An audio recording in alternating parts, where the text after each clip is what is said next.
Sumalpok sa gilid ng kalsada sa Quezon City ang humaharurot na jeep na tinatawag na patok dahil sa malakas sa pagtugtog. Yan ang tinutukan ni Bea Pinlac. Pasado alas 5 ng madaling araw, binabagtas ng pampasaherong jeep na to ang Aurora Boulevard sa Quezon City nang rumampa ito sa bangketa at tuluyang bumangga sa gate ng junk shop.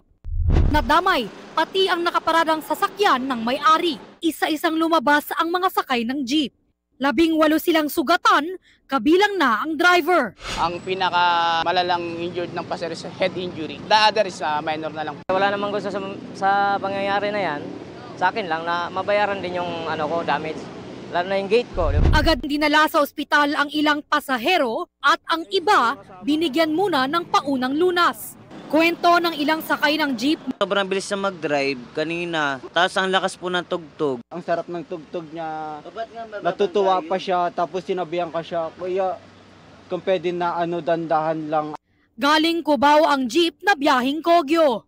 Paliwanag ng driver. Pagka liko ko po ng kanan, yun na po, ayaw na po bumalik ng manibela. Hindi ko naman po kagad basta-basta may pepreno po yan. Ayon sa mga otoridad, hindi naman daw nakainom ang driver.